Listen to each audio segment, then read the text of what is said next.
Ayos na mga idol yung isang truck ano. Natapos na po natin yung isang truck. Talagang hindi siya nakuha mga idol ng itataas yung gulong na dalawa. Kaya binaba po natin talaga yung kanyang transmission mga idol no. Napakahirap na at napakasigip ang babaan ng kanyang transmission mga idol. Oh. Yan yung ano. Maano siya kaya may ibaba. Kaisa na tayo mga idol. Sunod naman natin mga idol tong isang ano isa. Yan. Po. Tapos na po yung isa na yan eh. Okay na po yan. Ito naman po isa. Dalawa po kasi yan nalubog sa baha mga idol no. Sa sobrang taas ng tubig dito sa barangay namin. Talagang hindi maiwasan malubog yung mga sasakyan. Ito mga idol ganoon din ayaw din magkambyo pag naka-andar na. Ginawa din natin, tinas din natin yung dalawang gulong, hindi pa rin siya natanggal.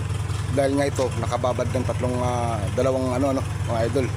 2 linggo. Kaya talagang dikit na dikit siya. Ayan. Pero ito mga idol, medyo maluwag to kaysa sa isa. Kaya madaling tanggal ito. Okay mga idol, magbabalik.